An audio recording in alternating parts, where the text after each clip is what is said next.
আপনারা আমাদের সাথে এই ঐতিহ্যবাহী 100 বছর পুরনো বিএস মাসুদে কিছুটা ভ্রমণ করছেন। আমি যখন নৌ মন্ত্রণালয়ে আসি তখন আমি জিজ্ঞেস করেছিলাম, কারণ আমার ছোটবেলার স্মৃতি জড়িত আছে এইসব স্টিমারে, এবং আমি আমার পিতার সাথে বহুবার করেছি।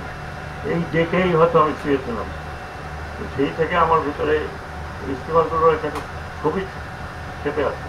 এমনকি আমার স্মৃতিকথা তো আমি দেখেছিলাম। আমি যখন এই মন্ত্রণালয়ে আসি তখন আমি জিজ্ঞেস করেছিলাম এইসব স্টিমারগুলোর কী অবস্থা, এবং প্রথমে বলা হলো যে স্যার এগুলো নষ্ট হয়ে গেছে, এগুলোকে স্ক্র্যাপ করা হবে।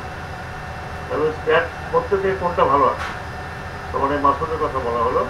তখন আমি বললাম যে এটাকে আমরা রিপেয়ার করি না, রিপেয়ার করে দেখি যদি চালানো যায়।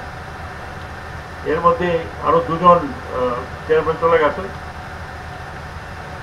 সলিমুল্লাহ আগে যখন জয়েন করলো তখন আমি বললাম আমার এটা প্রজেক্ট নিয়ে বুঝবই, এবং তারিখ দিয়ে দিয়ে আমি এই কাজটা আজকে এই পর্যন্ত এনেছি।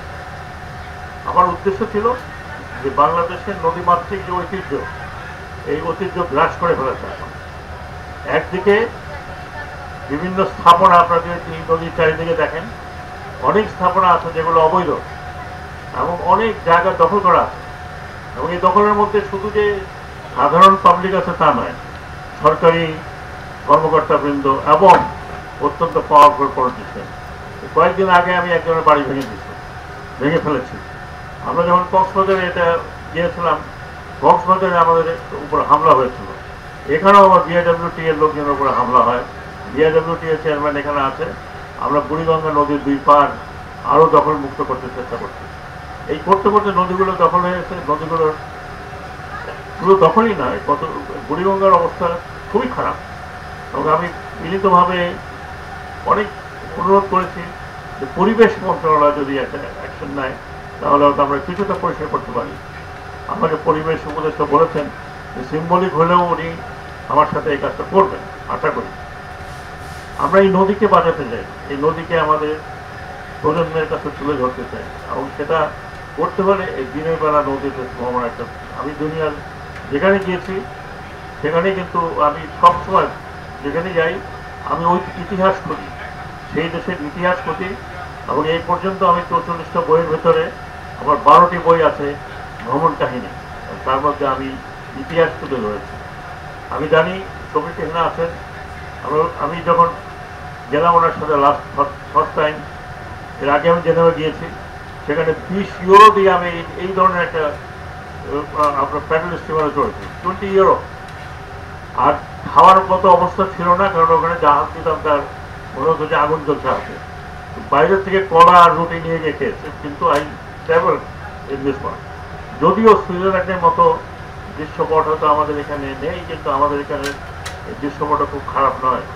আপনারা যারা এখন এখানে বসে আছেন, আমি আশা করব যে এই প্রত্যেকটি পথে আমরা সামনে বসবো এবং আমরা এই নদীর দৃশ্যপটটি দেখব।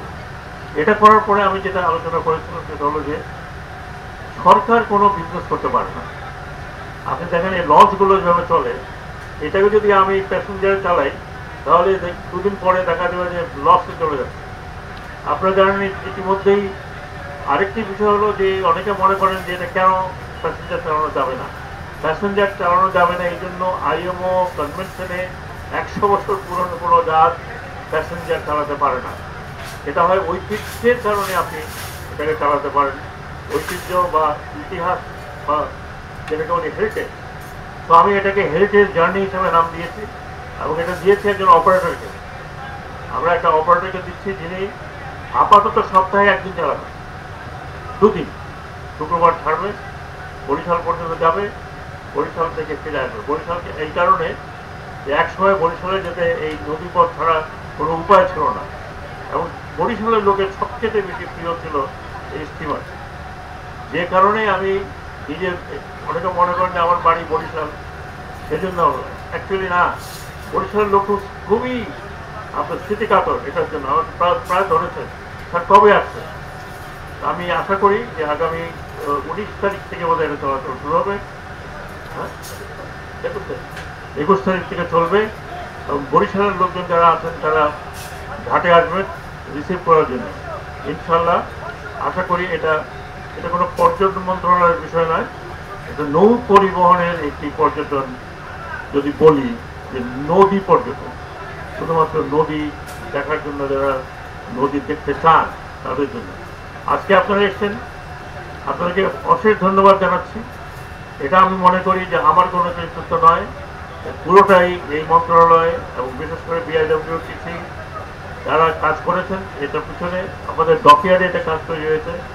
তো আমি সবাইকে ধন্যবাদ জানাচ্ছি, অশেষ কৃতজ্ঞতা জানাচ্ছি, বিশেষ করে চেয়ারম্যান সলিমুল্লাহ, বোধহয় আমি তাকে দেখছি না, এইদিকে তুমি দৌড়াচ্ছে বোধ হয়, এবং তাকে আমি সম্পূর্ণ কৃতিত্ব দিতে চাই। আপনারা যে কোর্ট প্রিন্টে পড়েছেন সেখান থেকে শুরু করে সব কিছু অ্যাজ পার প্ল্যান করা হয়েছে, এবং আমি আশা করি যে শুধু প্যাডেল স্টিমারের পিছনে পড়ে থাকবে না, বিআইডব্লিউটিসিতে একটি লাভজনক প্রতিষ্ঠান যাতে হয় সেটা উনি ব্যবস্থা করবেন। আশা করি আমি এই চেয়ার ছাড়ার আগে সেরকম একটা স্টেটমেন্ট উনি আমাকে দিবেন। আপনাদেরকে অশেষ ধন্যবাদ দিয়ে শেষ করছি। আল্লাহ হাফেজ। থেকে উদ্বোধন ঘোষণা করলাম 21 তারিখে আমাদের মোটামুটি কমার্শিয়াল পর্যটন শুরু হবে। শুধু তাই নয়, আমাকে মুখ্য সচিব বললেন যে অলরেডি এখানে সারি আসে বললেন, আমাদের আমাদের সচিব ইয়ারডি, উনি বললেন যে নেক্সট বলবো না, নেক্সট আমি থাকছি না, আমি আসার পরে। আর আমার পার্চেস কমিটিতে না থাকলেও আপনারা দাওয়াত করবেন আমাকে, না হলে দেবো না কিন্তু।